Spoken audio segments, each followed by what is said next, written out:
Hey, what's up everyone? My name is Rob. Welcome to the Gym Rat World, where I give you fast and simple information. This week I'm going to be talking about intermittent fasting. I'm going to talk about what it is, the methods, some possible benefits, and also some cons of intermittent fasting as well.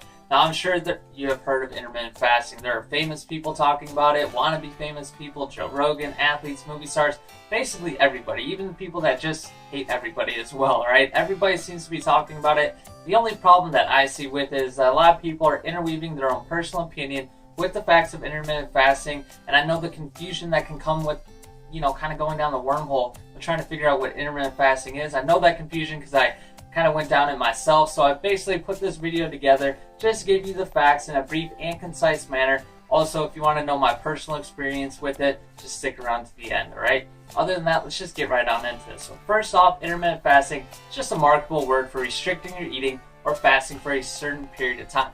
It is for sure not a complicated thing whatsoever, right? Now, of course, once the term is coined in the fitness industry, a whole bunch of people have to chime in, slap their own twists on it, which adds to the confusion, right? It's kind of hard to get to the facts when they do that. Some people conflate veganism, low-carb diets, and others with intermittent fasting, but the core of intermittent fasting is, again, just restricting your eating periods, a combination of eating and fasting. I'll go deeper into this in a minute, but let me be clear. I do not care if you start intermittent fasting. I'm not talking about veganism or low-carb diets either. I just see some of the benefits for some people, but not for all of them. And I just saw how a bunch of people can possibly get confused with all these different people interchanging these diets with it. So that's all I'm doing here, is just trying to help you out. I don't think somebody should do intermittent fasting, but I also think that people should just kind of know about it. Some people that should know about it are people who've tried different weight loss routes and they didn't really work. Let's get into the methods. So some of the methods have been around for a while, but some have not. Let's talk about the most popular method, which is the 16-8 method. It's probably the easiest one to actually transition into. Typically, you eat from noon to 8 p.m., and that means you are sleeping for a decent amount of the fasting period. That's why it's kind of easy to start going into it. You can wake up in the morning, just pound coffee, and it's very easy to get to noon, right? So that's pretty good. Now, of course, if you like breakfast, you're a breakfast lover, that's fine. Just move the time to whenever you like. Just make sure you fast for 16 hours. There's no excuses here, right? There's also a 24 method as well, which is fasting for 20 hours and eating or feasting for 4 hours. For some reason, this word feasting kind of aggregates me, but that's the word that's commonly used with this method. The 24 method is probably going to resonate with people who honestly just love food and want an excuse to stuff their face for 4 hours. We all know these people. If you're just starting, then fasting for 20 hours may not be the best way to go, just because if you live a sedentary lifestyle, or let's just be honest here, you're kind of lazy. If you are lazy, you might find fasting for 20 hours to be too big of a shock, right? Which is perfectly fine. That's why there's so many different options that you can try out. Next option is a 5-2 diet, where you eat normal for 5 days, and they consider normal to be about 2,400 calories a day. And you also fast for 2 days, where you consume 25% of your normal diet each day. This can be considered more of a traditional intermittent fasting and can possibly fall into a restricted calories diet. And the others are more time-restricted feeding, but time-restricted feeding and intermittent fasting can be considered the same thing, for just different words, right? At least from what I've read. It's widely debated, of course. The 5-2 method is probably the easiest starting point, though. It's probably the easiest one to transition into. And lastly, there's a method where you alternate days where you fast for a full 24 hours. Yes, you heard that right. A full 24 hours of fasting. Oddly enough, this method actually has the most research behind it. However, this may be a difficult one to transition into, and I would be lying if I were to say I wasn't skeptical of it. It's 24 hours, it's a long time. So on to what intermittent fasting does do. Well, the answer is always growing and being expanded upon, because there are only a handful of studies that have actually been conducted on intermittent fasting with humans.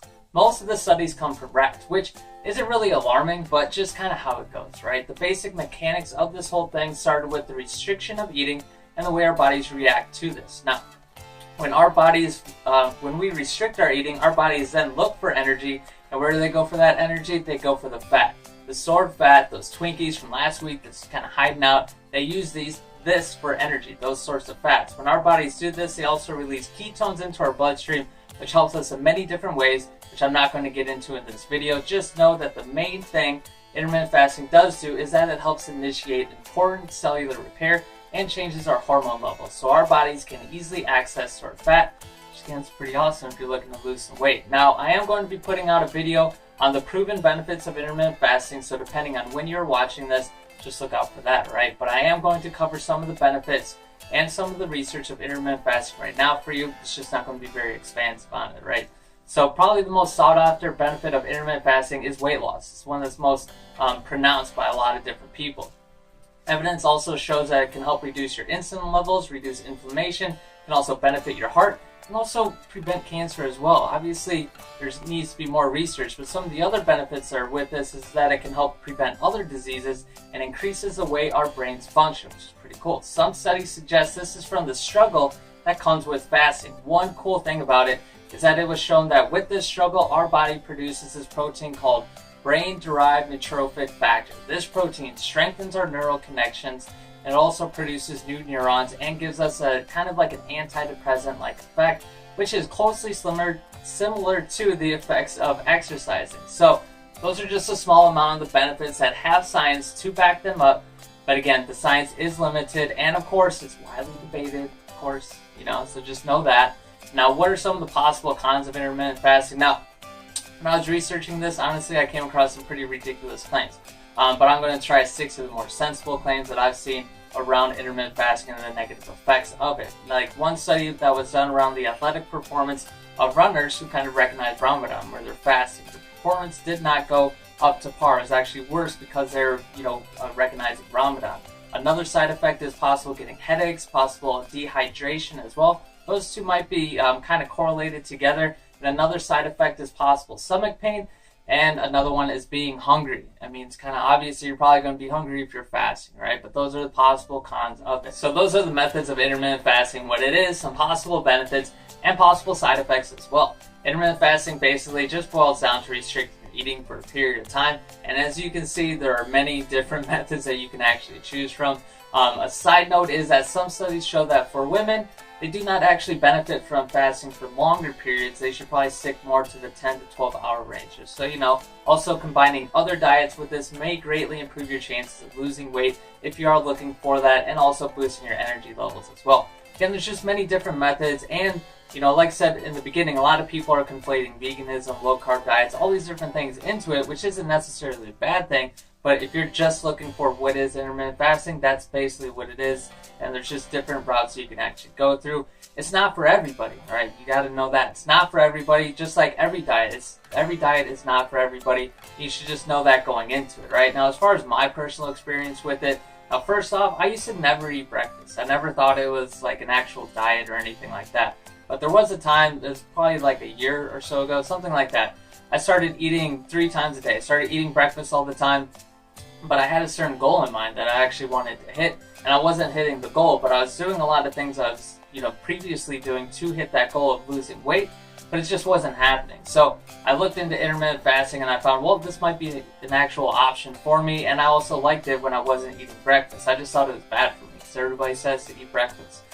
Basically, long story short, I tried it out, I actually hit my goal. I lost like 15 plus pounds after it. I got my 6-pack back, everything's cool, and I definitely did like it. Now, one bad thing that I ran into, this is from my own fault, after about, I think it was like a month or 2 of doing it, saw great results, but I stopped paying attention to what I was eating. I was actually slowly consuming less. So what happened is that my body started eating away some of the muscle, and I started losing my strength in the gym.